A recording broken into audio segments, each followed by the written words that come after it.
That's one of the most expensive PS2 games.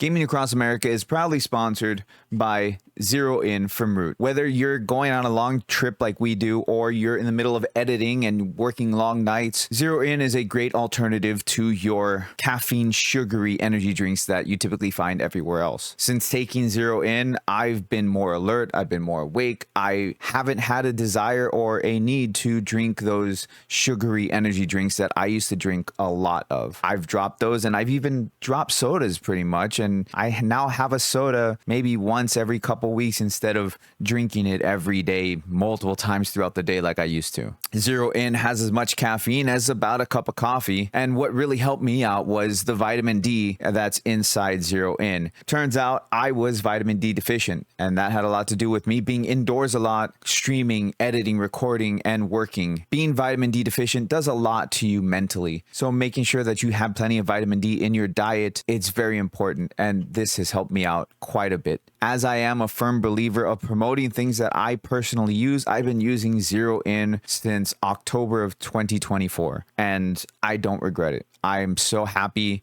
to be able to share this with you guys, and if you want to find out more, check out our link in the description, so that way you can go ahead and check it out for yourself, and so you're able to support the channel. Thank you guys so much, and let's get back to the show. So we're continuing our trip, and we're in Georgia. Yeah. No, stay out. And I like taking road trips. They're fun. There's so many salad dressings and sauces, and this is a lot of stuff. That's really cool. Like, there's a lot of stuff. Oh, this is really freaking cool. Wing sauce, Georgia peach dressing, steak sauces.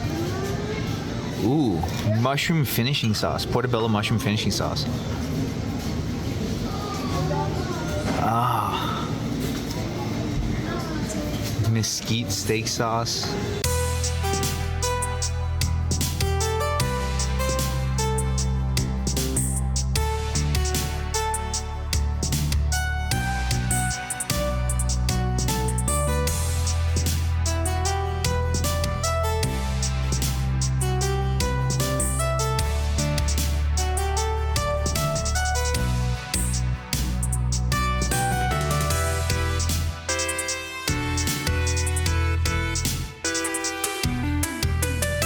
Passing through Ohio now, making our way through Cincinnati, and then from there we're going to be heading over to Indiana. Unfortunately, we're not going to be stopping around here to look for anything for gaming stuff, because the time of day it is. It's early in the morning. It's 6 a.m. right now, and because we're just passing through here on our way to go to our next destination, is what it is. But I thought it'd be nice to just take a second and record here, because it's beautiful and the weather is great. Oh my god, coming from Florida, this weather is fantastic. Too bad I can't experience this all the time. So we're here in Fort Wayne, Indiana, and we're gonna be checking out a place called Mega Replay that was suggested to me. Looks like they have a whole bunch of different things here, not just video games, but just electronics in general, and also Blu-ray stuff. So it'd be interesting to see what they have, because usually places like this have a lot of generic stuff. So let's see. This place is like walking into an old Blockbuster. It's interesting. Here's the PS2 section. So I'm assuming it's alphabetical. Look at all the DDR stuff.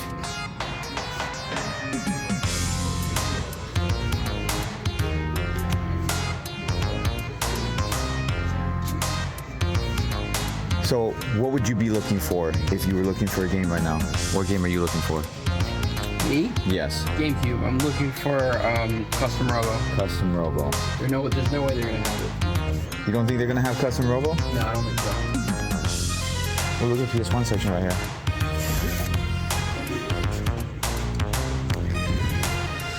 See, I'm thinking if they have custom robo, it's gonna be where the good stuff is. They never have like the good stuff out and about. It's always gonna be like behind a counter, or it's gonna be, display box.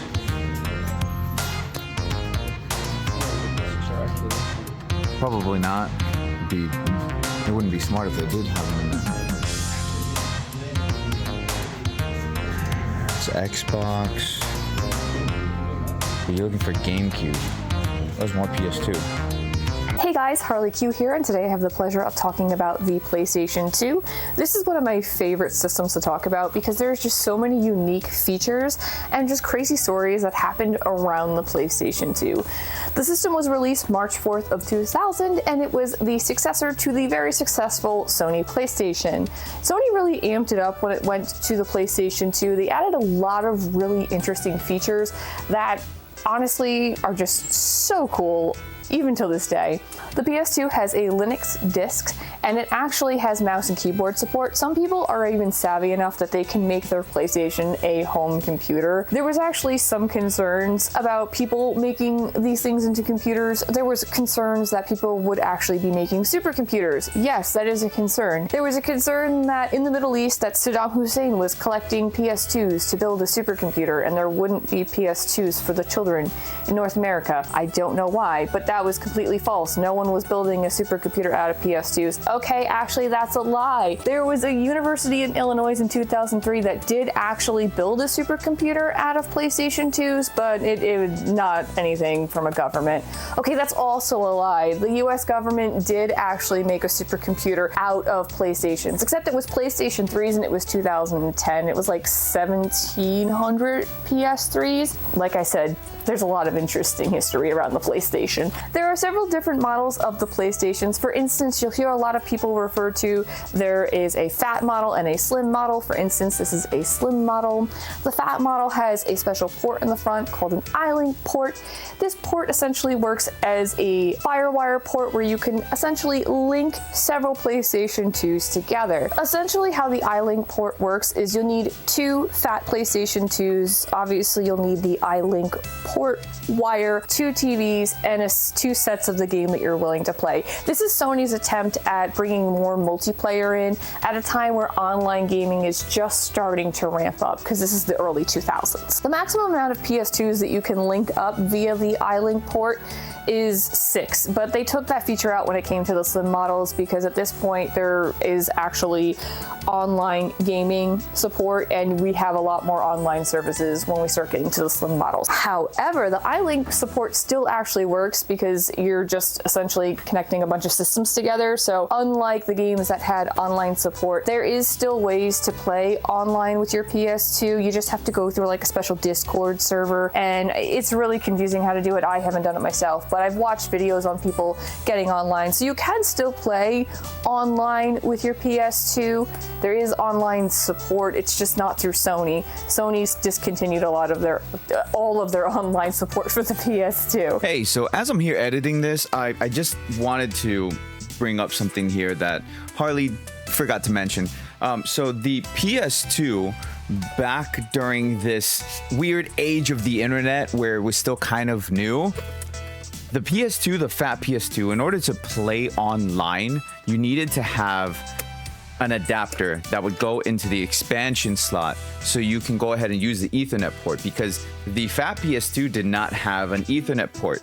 The slim PS2 did come with an Ethernet port, so you didn't need to do that. But the other positive thing about this is that you could attach a hard drive in here as well, which a lot of people these days use for modding purposes. So now they'll go ahead and put a hard drive in here to mod the PS2, so that way they can play games directly off of the hard drive itself and basically run emulation off of the natural hardware.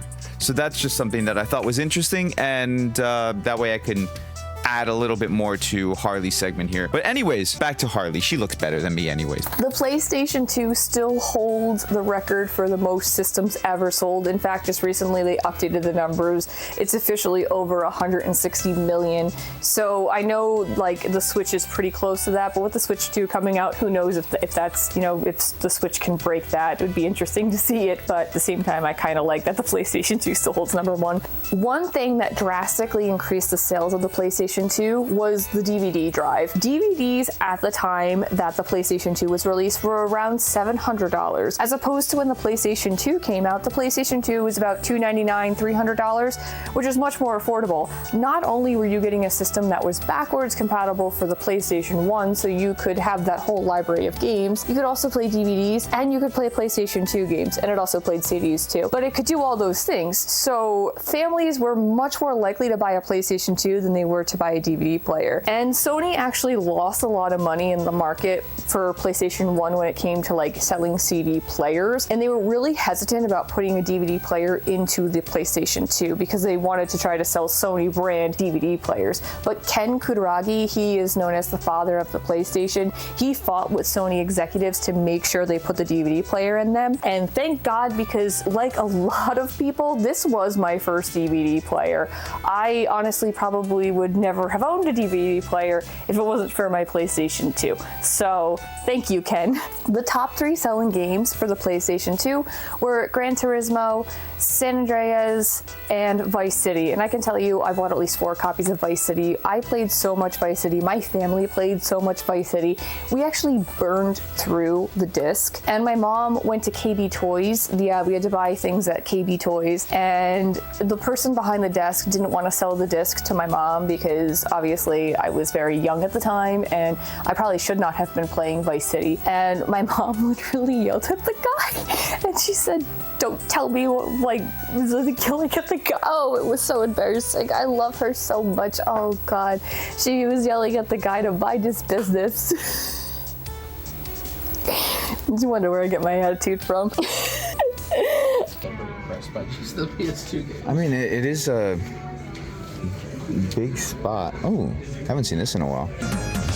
Unlimited Saga. Ooh, Star Wars Battlefront 2. Same one. Yeah, I remember playing that like crazy.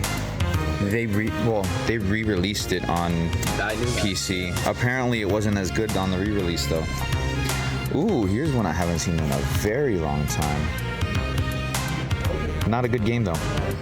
It's not. The first one was much better. But I haven't seen one of those in forever. Ooh, that's Spyro. Look at all that poker. At that point, I mean, I'd probably just chuck them.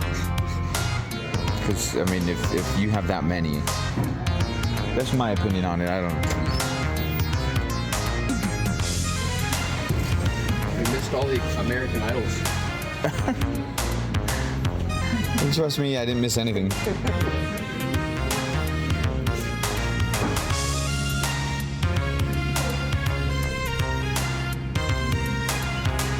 Wild Arms 3.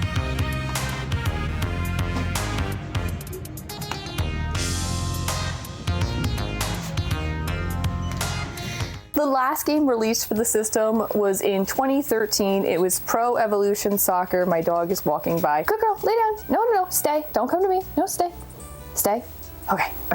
The last game released for the system was in 2013, and it was Pro Evolution Soccer 2014. And that's just how sports games release. They always release like the year before. That's just the dates they do it. It's weird. But yeah, it was a 13-year lifespan. The only system that comes close to that would technically be the Game Boy, because the Game Boy games were released the same amount of time. They never stopped making Game Boy games until like Game Boy Color. So it also had a 13, I think maybe 14-year life run. But yeah, basically it's PlayStation 2 and Nintendo Game Boy that are like neck and neck for, you know, which one had the longest life run. Fun fact, those giant towers that you see at the startup of your PlayStation 2, yeah, all reflective of your time played on your memory card. So that's why it changes every time. It changes on the ports that you have in there too. I found that out and I thought that was really freaking cool.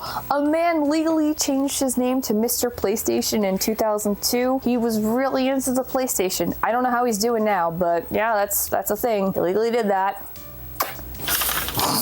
Just gonna turn the page on that one. The shape of the Sony PlayStation 2 is actually modeled after an old Atari model. The Atari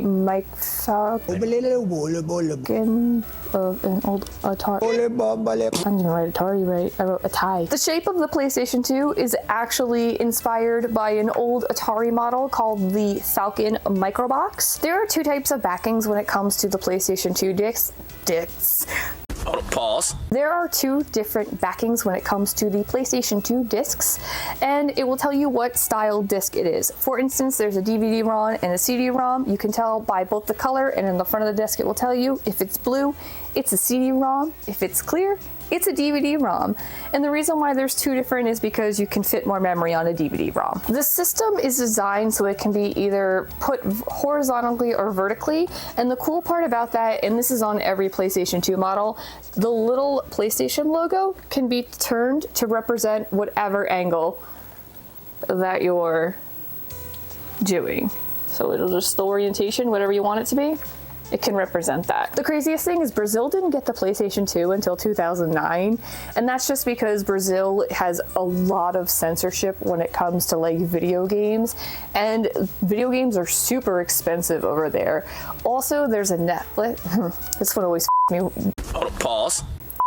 This one always me up when I try to say it. Also, there's a Why can't I say this one ever? I can never say Netflix. Also, there is a Netflix disc that's only found in Brazil. And yeah, that's just because of some weird, I don't know too much about the Netflix disc. I just know that it's only in Brazil. All support for the PlayStation 2 stopped in 2013. 2013. We were already into the PlayStation 3 life cycle. The PlayStation 3 came out in 2006, which is a crazy amount of time to still support a system. But also totally awesome that PlayStation, Sony really saw that people really loved the PlayStation 2. I know when I had my 360, I mean I still have my 360, but when I was playing on my 360, that was my main console, this thing was still plugged into my TV because I was constantly going back to it. There was just an unbeatable amount of titles on this thing. If you like RPGs, this is the system for you. If you like puzzle games, this is the system for you. If you like driving games, racing games, this is the system for you. It has a little bit of everything for everyone, and that's honest to God one of the reasons why I like it. Besides all the crazy military changing people's names and all of the weird features, the katana controllers, the chainsaw controllers, all of that, none of that even comes close to just the memories that I've built on this, whether it's with the iToy and cleaning windows, or just the DDR mats and just all of the Guitar Hero. This is the first system I played Guitar Hero on. It just had such a pinnacle part of my development, and a lot of people feel that way about the PlayStation 2. And I think Sony has not made a greater system than the PlayStation 2. I love the PlayStation 3 library. I love my PlayStation 4, and I love my PlayStation 5. And I wish there was more support for the VR too. But the PlayStation 2 to me is just the GOAT. It always has been. PlayStation 1 has a fantastic library, and like I said, this bad boy is backwards compatible, and we are big fans of backwards compatibility. So let me know what your favorite PlayStation 2 title is in the comments below. Mine is Kingdom Hearts 2, mainly for the gameplay, not the story. If we're going for story, it's obviously got to be Kingdom Hearts 1. You can fight me on that in the comments. Game Boy Advance games. So my question then is, do they have any complete copies? This actually helps to see what games they are because I can't see. I'm tired and I don't have my glasses, so I can see what games they are. And then I can zoom in to see it better.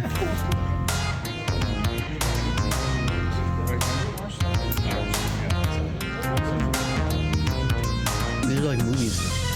What do you mean they're like movies? Ice Age, Stuart Little, Incredibles, Happy Well, Feet. I mean, they made a lot of, movie tie-in games. Old school Game Boy games.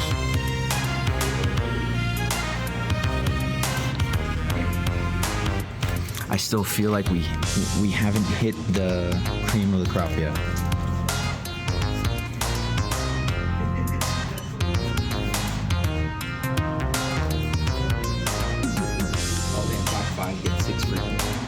Is that what it says?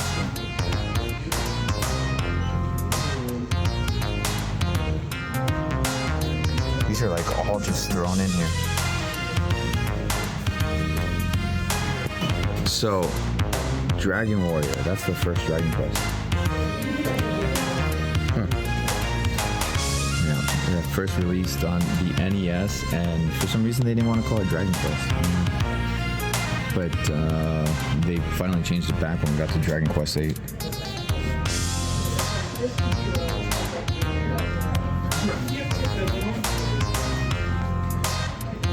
That is a good price for Final Fantasy 3 on Super Nintendo, $69.99. Donkey Kong Country.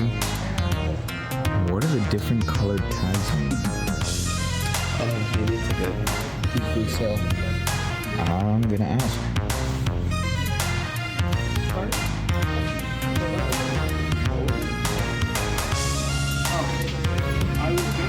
That's one of the most expensive PS2 games. Hey guys, Harley here, and today I have the pleasure of talking about Quan with you, which is a 2004 survival horror game that was developed by From Software. This is one of those really expensive PlayStation 2 horror games, and it has a really interesting backstory as to why it's so expensive. This is one of those games that is really culturally rich, meaning you have to know a lot about Japanese folklore, and that's part of the reason it didn't do well. The horror style in which it's based on is called Kawaiidan, and please forgive me, I'm doing the best I can to pronounce this stuff. It takes place during the Heian period in Japan in the Fujiwara Manor in Kyoto. So it's very based in Japan, and that's part of the reason it didn't do so well with Western audiences. The name Quan actually stands for Eternity and Nine Grudges. It's interesting because it's one of those games that have the fixed camera angles and it has a fixed perspective. You play as three characters, basically representing yin yang, and then the third being Quan. And yeah, it's one of those puzzle series, and you're basically just navigating this manor. This game is expensive because upon its initial release, the critics really didn't review it well.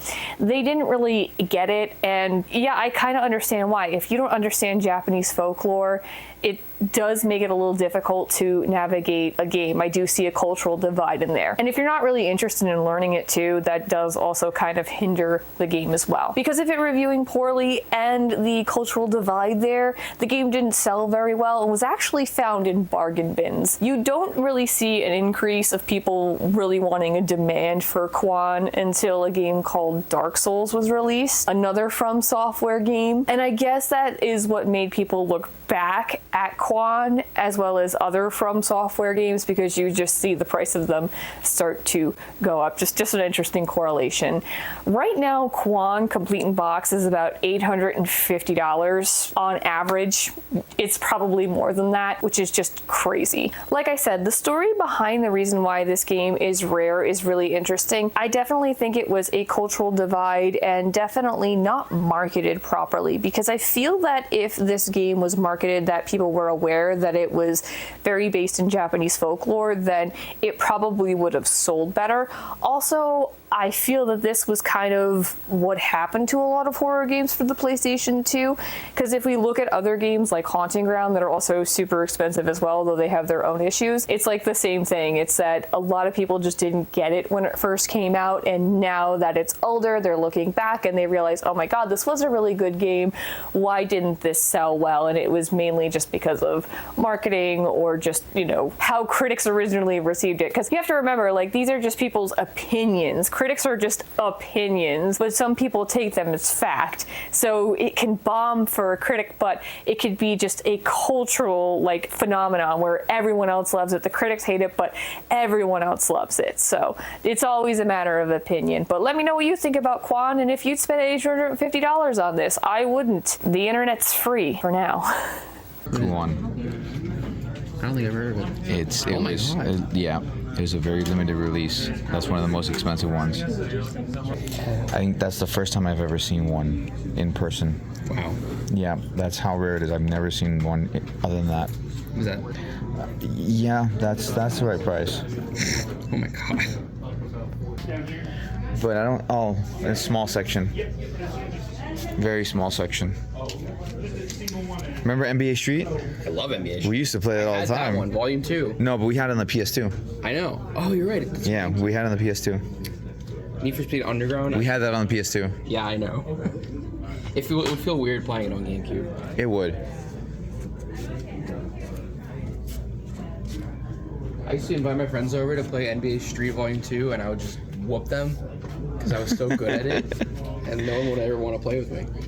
Or they were just that bad. No, I think I was that good. At least I thought I was good.